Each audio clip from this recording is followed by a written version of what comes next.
शरीर की बीमारी से संबंधित तुम्हारे मन की हर एक शंका आज के बौद्ध कहानी की मदद से पूरी तरह दूर होगी। तो चलिए दर्शकों, कहानी की शुरुआत करते हैं। हमें बचपन से पढ़ाया जाता है कि सूर्य की रोशनी से पौधे उगते हैं, पेड़ बड़े होते हैं और ये पौधों के लिए कितनी जरूरी है। लेकिन यह नहीं सिखाया जाता कि सूर्य की रोशनी हमारे शरीर के लिए भी उतनी ही जरूरी है जितनी पेड़ों के लिए। सूर्य की रोशनी में जीवन देने वाली शक्ति होती है।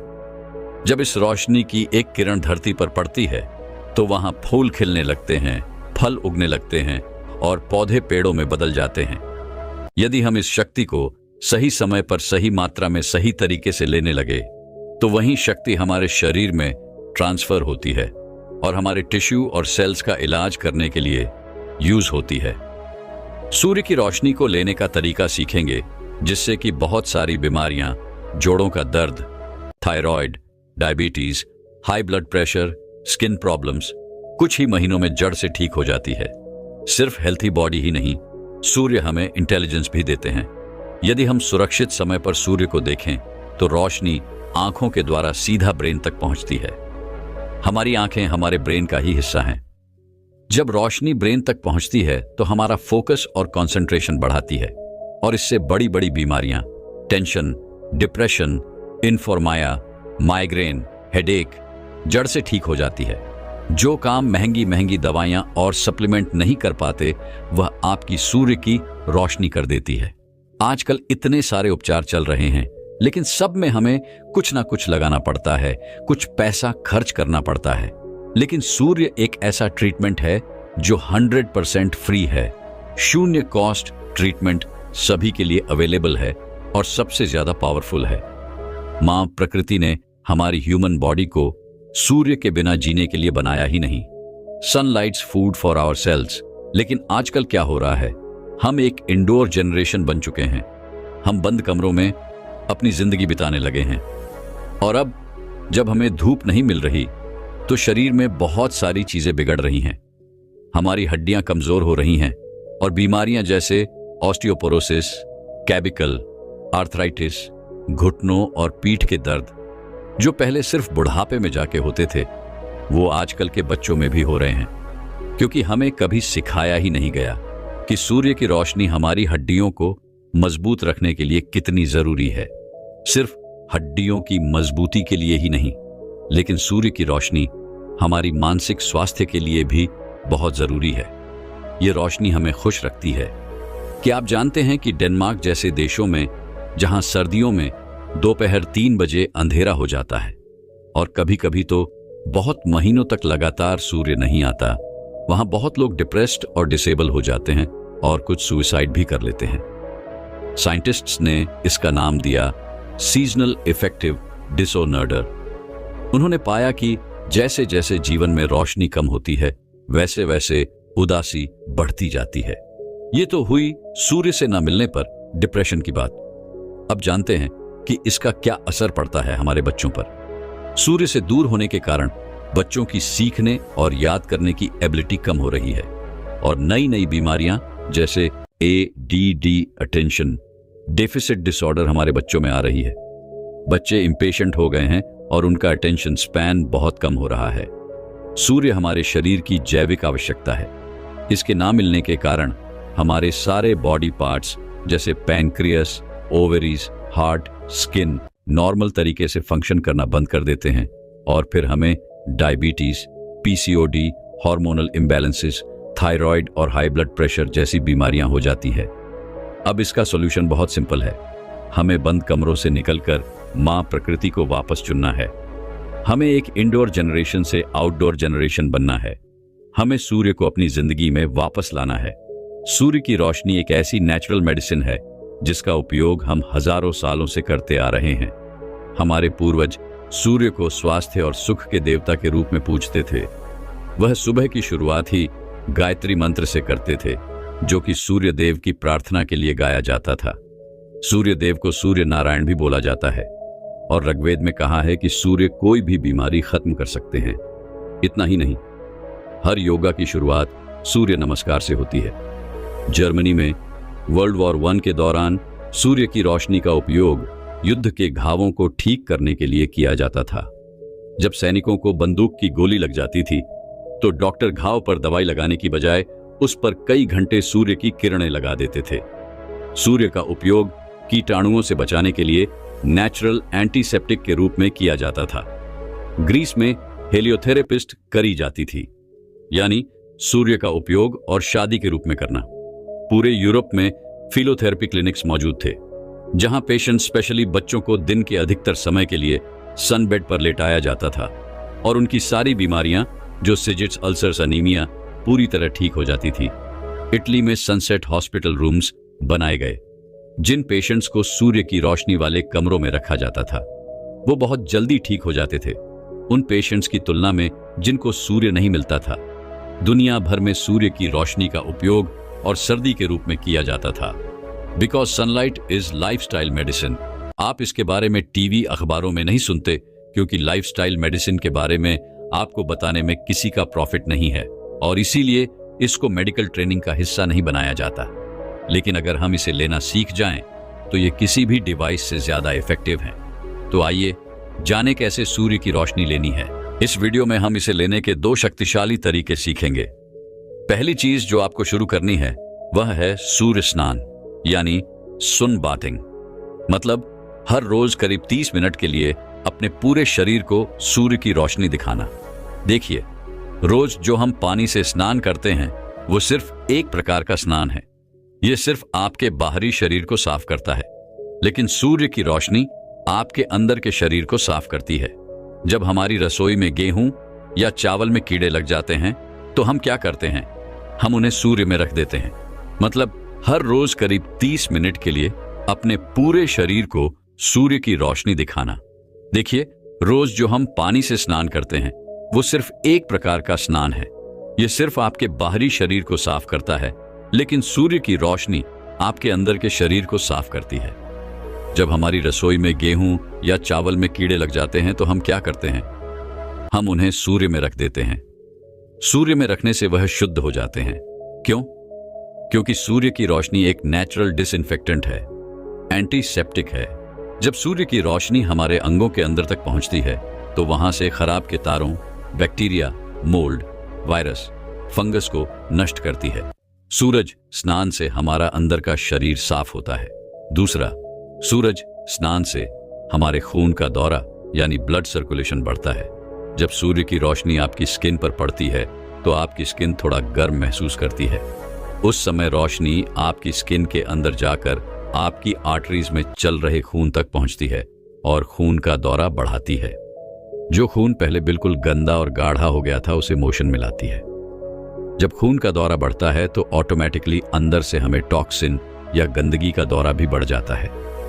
अंदर जब एक प्लॉट्स अपनी जगह छोड़ने लगते हैं और बाद में यूराइन के थ्रू शरीर से बाहर निकल जाते हैं। सूर्य के बाद अक्सर लोगों का यूरिन पहले से ज्यादा पीला हो जाता है। यह शरीर में से ज्यादा गंदगी निकालने की निशानी है, और जो शरीर अंदर से बिल्कुल साफ हो उसमें कोई बीमारी हो ही नहीं सकती। सूरज स्नान हमारी स्किन के लिए भी बहुत जरूरी है। सूरज स्नान से हमारी स्किन साफ रहती है। हमारी त्वचा में हजारों छोटे छोटे पोर्स होते हैं। जब ये पोर्स बंद हो जाते हैं तो अंदर से गंदगी बाहर नहीं निकल पाती है, अंदर ही जमने लगती है और बहुत सारी बीमारियों को जन्म देती है। जब हम इन पोर्स को सूर्य की हल्की गर्मी देते हैं तो ये पोर्स खुल जाते हैं और अंदर जमी गंदगी बाहर निकलती है। अगर आप सूरज स्नान यानी सन बेथिंग को 16 घंटे उपवास, एनिमा, ठंडी पट्टी और सही डाइट, जिसकी बात हमने पिछली वीडियोस में की, इन सब चीजों के साथ जोड़ के करे तो सारे स्किन डिजीजेस कुछ ही महीनों में जड़ से ठीक हो जाएंगे। चाहे वो सॉलिसाइज हो या एक्जिमा। आजकल हर चीज में मिलावट है। पानी में मिलावट है, खाने में मिलावट है, हवा में मिलावट है, लेकिन सूर्य की रोशनी अभी भी एक ऐसा सोर्स ऑफ एनर्जी है जिसमें कोई भी मिलावट नहीं है, बिल्कुल शुद्ध है। तो आइए सूर्य स्नान करने की सही विधि जानते हैं। आपको बस जाके सूर्य के नीचे लेट जाना है। सूर्य स्नान कहाँ करें? कोई ऐसी जगह जहां सूर्य की रोशनी आप तक सीधा सीधा पहुंचे। बैल्कनी, विरंडा, छत, पार्क, बीच, कहीं भी। सूर्य स्नान कब करें? या तो सुबह या फिर शाम। ध्यान रखें, आपको सूर्य की रोशनी चाहिए, गर्मी नहीं।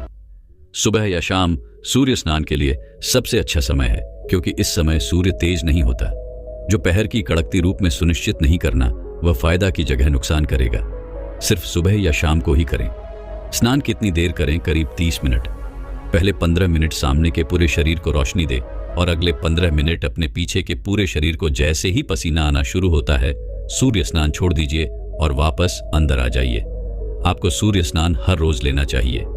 यह आपके लाइफस्टाइल का एक हिस्सा होना चाहिए। सूर्य स्नान करते समय क्या पहने? कम से कम कपड़े पहने, ताकि रोशनी सीधा आपके स्किन को मिल सके। पहनने ही है तो पतले सफेद कपड़े पहने। मोटे या फिर पॉलिस्टर या सिंथेटिक के कपड़े पहनकर सूर्य स्नान करने का कोई फायदा नहीं। और हाँ, ग्लास या कांच के आगे कमरे में बैठकर सुनबाथिंग ना करें, उससे भी कोई फायदा नहीं। हमेशा खुली हवा में बाहर जाकर सन बेथिंग करें, ताकि आपको फुल स्पेक्ट्रम सनलाइट मिले। सूर्य स्नान करते समय सूर्यदेव को धन्यवाद बोले। वो ही है जो हमारा इलाज करने की शक्ति भेज रहे हैं। वो नहीं होंगे धरती पे तो कुछ भी नहीं उगेगा। कोई पेड़, कोई फल, कोई सब्जी नहीं उगेगी। वो ही है जो एनर्जी भेजते हैं। सूर्य हमें बस देते ही रहते हैं और वापस कुछ नहीं मांगते। आप शायद सोचें कि सन बेथिंग से तो पैनिंग हो जाएगी, लेकिन चिंता ना करें। सुबह और शाम की धूप बहुत हल्की होती है, जिससे इतनी पैनिंग नहीं होती। आपको फिर भी दिक्कत हो तो अपना सर कपड़े से ढक लें और बाकी शरीर को रोशनी दिखाएं। याद रखें कि सनस्क्रीन कभी ना इस्तेमाल करें। सनस्क्रीन लगाने वाली सबसे जहरीली चीजों में से एक है। उसका लेबल पढ़िए। अब सचमुच अपनी स्किन के पोर्स में वो सारे केमिकल्स को पका रहे हैं। आपके पोर्स सूर्य की गर्माहट के संपर्क पर आने पर खुल जाते हैं। सूर्य के बाहरी दबाव के कारण यह केमिकल्स त्वचा के गहराई तक अंदर जाते हैं। वो सूर्य नहीं जो हमें कैंसर देते हैं, लेकिन सनस्क्रीन में मौजूद वो सारे केमिकल है जो हमें कैंसर देते हैं।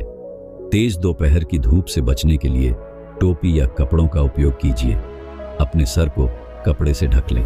अपनी सुरक्षा केमिकल्स की जगह कपड़ों से कीजिए। आज के समाज में हम धूप से डरने लगे हैं, लेकिन यह डर कहां से आया? यह कॉस्मेटिक और फार्मास्यूटिकल कंपनी है जो समाज में यह डर को डालती है। यदि हम सूर्य से डरेंगे नहीं तो उनका प्रोडक्ट कैसे खरीदेंगे? हमारे पूर्वज ये कोई चीज नहीं लगाते थे और बहुत स्वस्थ जिंदगी जीते थे। रोज सूर्य स्नान करने के साथ साथ आप ज्यादा से ज्यादा समय बाहर बिताइए। ट्रेडमिल पर एक बंद जिम में दौड़ने की बजाय, जहां आपको दूसरों की थोड़ी गंदी हवा अंदर लेनी पड़ती है, अब बाहर एक्सरसाइज करें खुली हवा में। सूर्य नमस्कार करें, ताकि आपको एक बार में दो फायदे मिले, धूप का भी और एक्सरसाइज का भी। सूर्य की रोशनी को अपने घर और ऑफिस में प्रवेश करने दें। अपनी खिड़कियां खोले, अपने पर्दे खोलिए। आपका घर का एनवायरनमेंट एकदम से बहुत पॉजिटिव हो जाएगा। सनलाइट और मानसिक स्वास्थ्य का बहुत गहरा संबंध है। रोज सूर्य स्नान करने से आपका मन खुश रहने लगेगा। आपको काम करने की एनर्जी महसूस होगी। आप अपने काम या पढ़ाई में ज्यादा अच्छे से ध्यान लगा पाएंगे। चलिए आगे बढ़ते हैं। सूरज की किरण का सबसे जरूरी फायदा हमारी हड्डियों के लिए होता है। जब हमारे शरीर को सूर्य की रोशनी नहीं मिलती तो हमारी हड्डियां खोखली हॉलो हो जाती हैं और कमजोर होने लगती हैं। रोज सूरज स्नान से हमारी हड्डियां वापस कठोर यानी मजबूत होती है। अगर आपके घुटनों में दर्द रहता है तो अपने पूरे शरीर के साथ साथ अपने घुटनों को भी धूप दिखाएं और कुछ ही दिनों में आपको फर्क महसूस होने लगेगा। अगर आपके शरीर का कोई भी हिस्सा डीजेनरेट हो गया है तो सूरज स्नान करने से वह रीजेनरेट यानी उसमें जान वापस आ जाएगी। यदि आपको पीठ का दर्द है तो पूरी पीठ को रोज धूप दिखाएं। 2-3 महीनों में आपका पीठ का दर्द चला जाएगा। जो काम महंगे महंगे टैबलेट नहीं कर पाती, वह आपकी सूर्य की रोशनी कर देती है। कोई सप्लीमेंट या गोली लेने की जरूरत नहीं है। दुनिया में ऐसी कोई गोली नहीं है जो आपके शरीर में विटामिन डी की कमी पूरी कर सके। सूर्य की रोशनी एक ऐसी चीज नहीं है जो आप एक कैप्सूल में पैक कर निकल सके। आपको असली चीज चाहिए। असली धूप और आपके शरीर की सारी कमियां, सारी डिफिशियंसीज अपने आप दूर हो जाएंगी। अपने पेट को धूप जरूर दुख दिखाए। ऐसा करने से आपकी जठराग्नि यानी खाने को पचाने वाली शक्ति बढ़ जाएगी। आपका खाना जल्दी पचने लगेगा। अगर आप रोज टूरिस्ट प्लान के साथ साथ अपना डाइट भी चेंज करें तो सारे stomach related diseases, acidity IBPS, ulcers जड़ से ठीक हो जाएंगे। चलिए अब सूर्य से रोशनी लेने की दूसरी प्रैक्टिस पर आते हैं और वह है सूर्य दर्शन यानी संन्यास। सनबेथिंग एक ऐसी प्रैक्टिस है जो बहुत पहले से चली आ रही है। सनबेथिंग का मतलब है रोजाना लगभग 15 मिनट के लिए हल्के सूरज को देखना। मां प्रकृति की शरीर को दी गई सबसे खास देन हमारा ब्रेन है। प्रकृति ने इस ब्रेन को जन्म से ही इन्फिनिट शक्ति देके भेजा है, लेकिन हमारा ब्रेन सोया रहता है और हम इसका सिर्फ 2 से 3% उपयोग कर पाते हैं। हमारे ब्रेन में इतनी शक्ति है, लेकिन क्योंकि इसको सूर्य की रोशनी नहीं मिल पाती, वो शक्तियां इस्तेमाल में नहीं आ पाती। सूर्य की रोशनी ब्रेन के लिए इलेक्ट्रिसिटी पावर सप्लाई जैसी है। अगर ब्रेन को ये इलेक्ट्रिसिटी मिल जाए तो ये चमत्कार कर सकता है।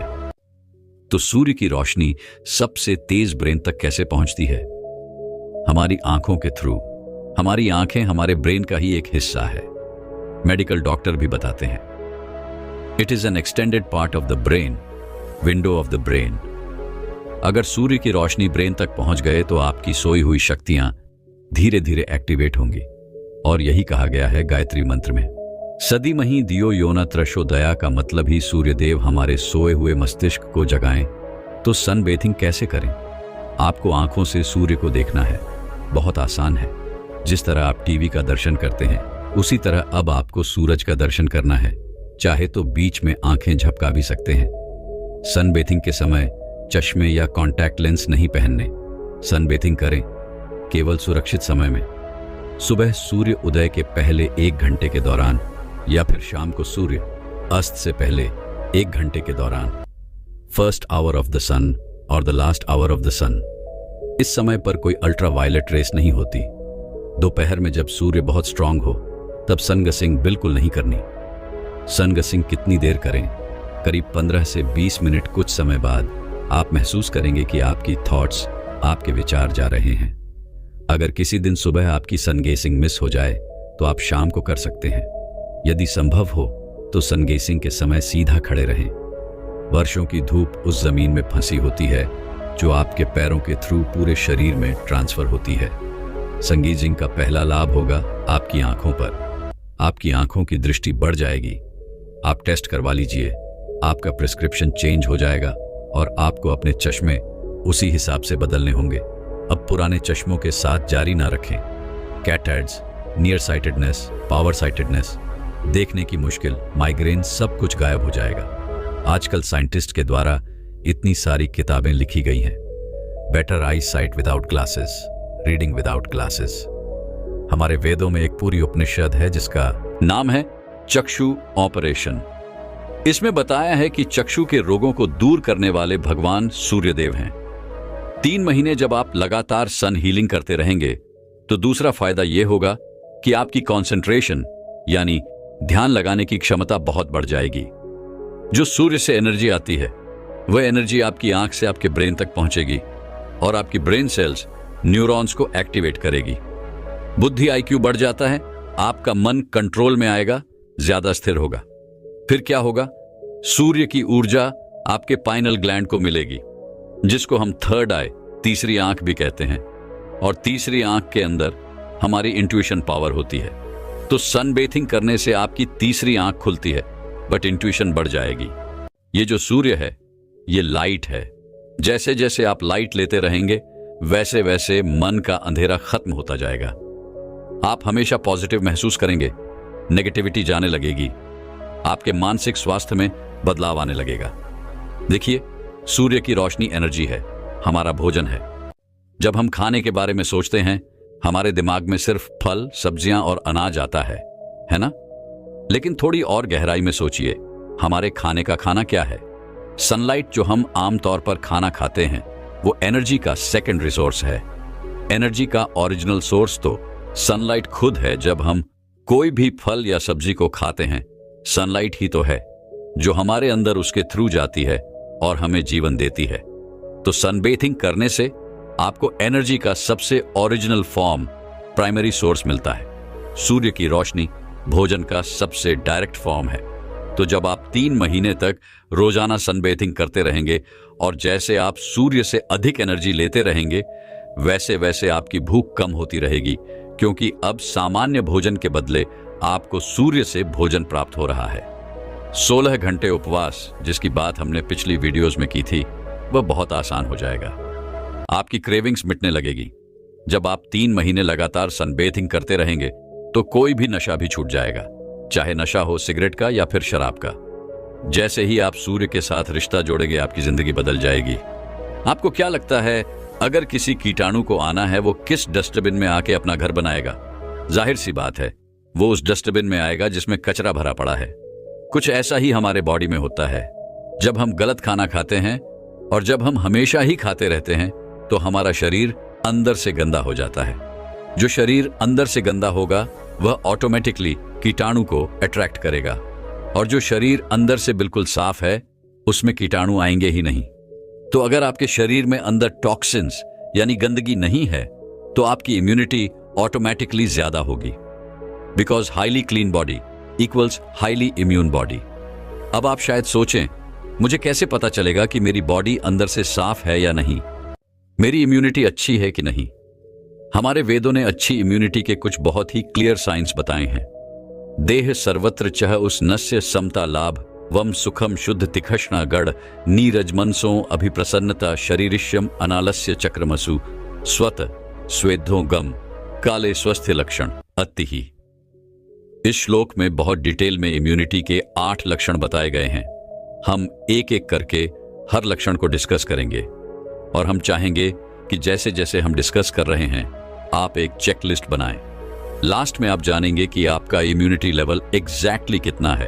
अच्छे इम्यूनिटी का पहला लक्षण स्वत स्वेदों गम करे, यानी सही टाइम पर सही मात्रा में हमारा पेट साफ होना। कम से कम दिन में एक बार आपका अच्छी तरह अपने आप पेट साफ होना चाहिए, बिना किसी गोलियां चूरन के। सबसे आइडियल है रोज सुबह उठते ही पेट साफ होना।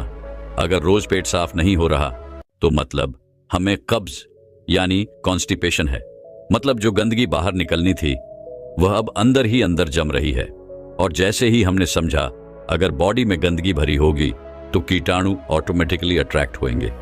तो अगर आपका हर रोज पेट साफ हो रहा है तो आप इस साइन के आगे टिक लगा सकते हैं।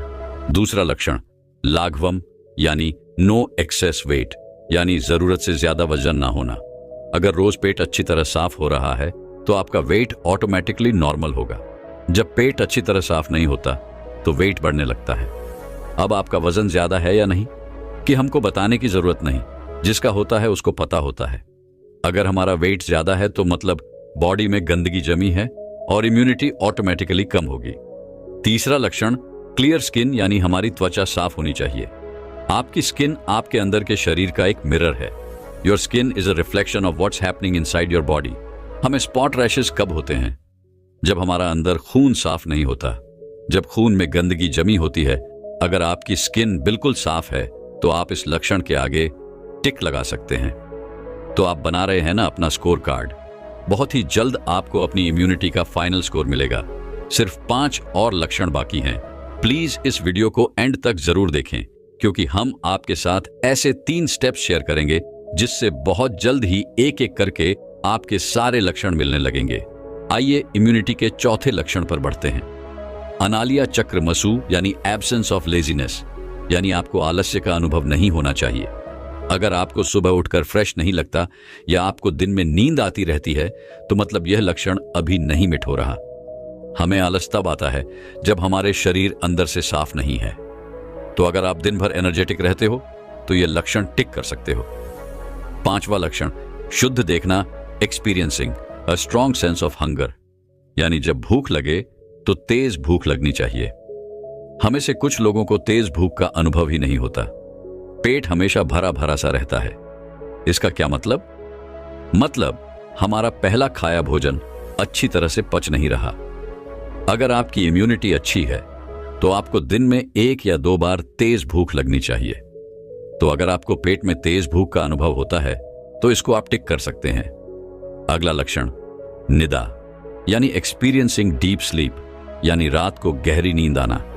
अगर आप रात को बीच बीच में उठते रहते हैं या फिर आपको बेड पर लेटने के बहुत देर बाद नींद आती है तो मतलब यह लक्षण नहीं मैच हो रहा। डीप स्लीप तब मिलती है जब हम रात को सोते हैं और सीधा सवेरे आंख खुलती है और लेटे ही 5 मिनट के अंदर अंदर नींद आ जाती है। 7वां लक्षण, no pain in the body, मतलब आपके शरीर का कोई भी अंग दर्द नहीं करना चाहिए। कभी यहां दर्द हो रहा है, कभी वहां दर्द हो रहा है, ऐसा नहीं होना चाहिए। आपके शरीर का कोई भी हिस्सा आपको पुकारना नहीं चाहिए। और अच्छी इम्यूनिटी का आखिरी लक्षण, मनसो यानी अपनी प्रसन्नता, यानी एक्सपीरियंसिंग पॉजिटिव थॉट्स, यानी सुख का अनुभव होना। आप ही गौर कीजिए, आप पूरे दिन में ज्यादातर समय खुश रहते हो या दुखी? अगर आपको दिन भर स्ट्रेस रहता है, टेंशन रहती है, छोटी छोटी बात पर गुस्सा आ जाता है, तो मतलब अभी ये लक्षण नहीं मैच हो रहा। अगर शरीर अंदर से गंदा है तो उसका प्रभाव मन पर भी पड़ता है। ठीक है, सो ये हो गई हमारी अच्छी इम्यूनिटी के 8 लक्षण। हम चाहते हैं कि आप अपना इम्यूनिटी स्कोर को टोटल कर लीजिए, चाहे आपका स्कोर जो भी हो, 1, 3, 5 या 7। अब हम आपको बताएंगे 3 ऐसे स्टेप्स जिनको फॉलो करके आप इस स्कोर को बहुत ही जल्दी बढ़ा सकते हैं। अपने पहले स्टेप पर बढ़ने से पहले हमें एक चीज समझनी होगी।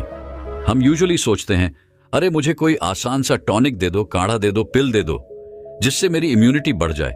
लेकिन मैं अपनी आदतें नहीं बदलूंगा, अपने पराठे तो नहीं छोड़ेंगे। हम आपको बताना चाहेंगे ऐसा नहीं हो सकता। जब तक हम वह आदतों को नहीं छोड़ेंगे जो हमारी इम्यूनिटी हमसे छीन रहे हैं, तब तक हम कोई टॉनिक लेके अपनी इम्यूनिटी कैसे बढ़ा सकते हैं? Immunity is not something that can be swallow in the pill or glass. It's the result of what you eat and how you live. तो चलिए अपने पहले स्टेप पर आते हैं। एक चीज जो दुनिया भर में लोग कर रहे हैं इम्यूनिटी बढ़ाने के लिए, वह है उपवास यानी फास्टिंग। लुंघानुम परम और सधम यानी fasting is the best medicine. हर शास्त्र हमें यह बताता है। आज हमें साइंस भी सेम चीज बता रही है। इतनी सारी रिसर्चर्स बता रही हैं कैसे इम्यून सिस्टम रीजनरेट करने का बेस्ट तरीका है फास्टिंग। अब आप फास्टिंग का नाम सुनकर डर मत जाना। फास्टिंग करने का एक बहुत ही आसान तरीका है। सिंपली अपना डिनर शाम 6 बजे से पहले खा लीजिए। 6 बजे से लेकर अगले दिन 10 बजे तक कुछ ना खाएं। तो हर रोज 16 घंटे के लिए आपकी बॉडी फास्टिंग स्टेट में होगी। अब आइए समझते हैं कि फास्टिंग करने से आपकी इम्यूनिटी कैसे बढ़ती है। देखिए, आपके अंदर एक शक्ति बैठी है, एक सोल्जर बैठा है जो कीटाणु से लड़ता है। इसके 2 मेन काम है, डाइजेशन यानी खाने को पचाने का काम, और हीलिंग यानी बॉडी को साफ करने और कीटाणु को मारने का काम। हम क्या करते हैं, सुबह से लेकर रात तक कुछ ना कुछ खाते ही रहते हैं। पहले वाला खाना नीचे उतरा भी नहीं, हम ऊपर से और डाल देते हैं। खाने के बीच में भी पेट को खाली नहीं छोड़ते। Snacking and munching all the time. जब हम हमेशा खाते रहते हैं तो दिन में 24 घंटे, हफ्ते में 7 दिन हमारा सोल्जर हमेशा डाइजेस्ट ही करता रहता है और उसको हीलिंग का टाइम ही नहीं मिलता। अगर आप चाहते हैं कि आपका सोल्जर हीलिंग करे तो आपको समय समय पर डाइजेशन को ब्रेक देना होगा। तो जब आप शाम 6 बजे के बाद खाना बंद कर देंगे तो क्या होगा? यदि आपका डिनर हल्का है तो आपका सोल्जर उसको 5-6 घंटे में डाइजेस्ट कर देगा। जैसे ही डाइजेशन खत्म हो जाएगा, सोल्जर क्या शुरू कर देगा? हीलिंग। तो बाकी 10 घंटे आपके हीलिंग टाइम होगा। इस दौरान आपका सोल्जर बॉडी में जो भी वेस्ट इकट्ठा हुआ है उसको बाहर निकालेगा, शरीर को अंदर से साफ करेगा, जो भी पुराने टॉक्सिन्स अंदर बैठे हैं उसको निकालेगा, और यदि कोई कीटाणु आए हैं तो उनको भी मार के आपको प्रोटेक्ट करेगा। जब आप रोज 6 बजे से पहले खाना शुरू कर देंगे तो आपके सोल्जर को ऑटोमेटिकली हर रोज 10 घंटे आपकी सफाई करने के लिए मिल जाएंगे। और याद रखिए, highly clean body is equal to highly immune body. 6 बजे के बाद आप चाहें तो पानी ले सकते हैं, और सुबह 10 बजे से पहले आप जूस ले सकते हैं, कोई भी वेजिटेबल जूस। लेकिन अपने फास्टिंग के टाइम कोई चाय, कॉफी, फ्रूट जूस या सूप नहीं लेना। आपको लगेगा बस इतना करने से मेरी इम्यूनिटी बढ़ जाएगी। हाँ, फास्टिंग सिंपल तो है लेकिन बहुत पावरफुल भी। क्या आप जानते हैं हाल ही में नोबेल पुरस्कार किसको मिला? एक जापानीज साइंटिस्ट को, जिसने प्रूव किया कि फास्टिंग करने से हमारे शरीर के अंदर जो डेड सेल्स है वह निकलते हैं। यही चीज हमारे वेदों ने हमें हजारों साल पहले बोली थी। आज पूरी दुनिया इसको अपना रही है। चलिए अब हम अपने इम्यूनिटी बढ़ाने के दूसरे स्टेप पर आते हैं। It only fruit for breakfast, यानी नाश्ते में सिर्फ फल खाइए। जब आप सुबह 10 बजे फास्ट तोड़ते हैं, अपना कोई भी मनपसंद फल खा लीजिए। सबसे अच्छा तो है कि आप एक बार में एक ही फल खाएं।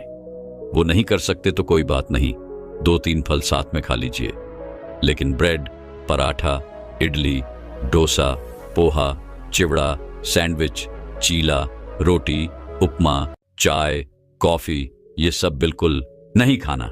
सिर्फ ताजे फल खाने हैं ब्रेकफास्ट में। फलों को डाइजेस्ट करना बहुत ही आसान होता है। इनको डाइजेस्ट होने में सिर्फ 3 घंटे लगते हैं। और आपको पता है अनाज को डाइजेस्ट करने में कितना टाइम लगता है? करीब 18 घंटे। तो जब आप ब्रेकफास्ट में अनाज की जगह फल खाएंगे तो आपका सोल्जर डाइजेशन को जल्दी से खत्म करके आपकी हीलिंग पर लग जाएगा। एक और बात, फल अपने आप में ही क्लिंजिंग फूड्स है, यानी शुद्ध कारक भोजन है। यह शरीर में जाके चिपकते नहीं, गंदगी नहीं बनाते, बल्कि जो गंदगी जमी है उसको भी साफ करते हैं, क्योंकि इनमें बहुत पानी होता है। दूसरी तरफ जो भारी भारी नाश्ता होता है उसको पचाना बहुत मुश्किल होता है और यह अंदर जाकर गंदगी बनाता है। याद रखें, highly clean body is equal to highly immune body. आप यह सिर्फ 1 हफ्ता करके देखें। Eat your dinner before 6 PM and eat only fruit for breakfast. और फिर 1 हफ्ते बाद अपना स्कोर कार्ड फिर से भरिए। आप देखेंगे कि कैसे एक एक करके आपकी इम्यूनिटी के सारे लक्षण मीट होने लगेंगे। यदि आपका कुछ एक्स्ट्रा वेट है वो ऑटोमेटिकली घटने लगेगा, स्किन साफ होने लगेगी। आप जब सुबह उठेंगे तो कोई आलस्य नहीं होगा, एकदम फ्रेश और बहुत सारी एनर्जी के साथ उठेंगे। आपको रात को नींद बहुत गहरी आने लगेगी, असली भूख का अनुभव होने लगेगा।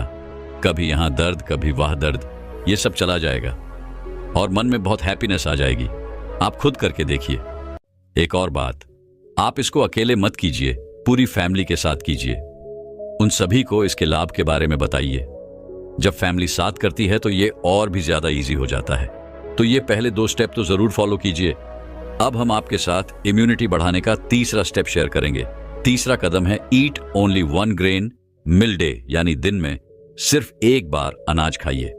तो आपका फूड प्लान कुछ ऐसा दिखेगा। सुबह 8 बजे कोई भी सब्जी का जूस, सफेद पेठे का जूस, नारियल पानी, ग्रीन जूस, आप कोई भी फ्रेश जूस ले लीजिए। फिर नाश्ते में 10 बजे अपना मनपसंद कोई भी एक फल ले लीजिए। फिर लंच में कोई भी एक अनाज ले लीजिए, 4 गुना ज्यादा सब्जी के साथ। रोटी, चावल कुछ भी ले लीजिए, लेकिन उसमें 4 गुना ज्यादा सब्जी होनी चाहिए। फिर डिनर में 6 बजे से पहले सैलेड या सूप ले लीजिए। डिनर में फिर से अनाज नहीं खाना।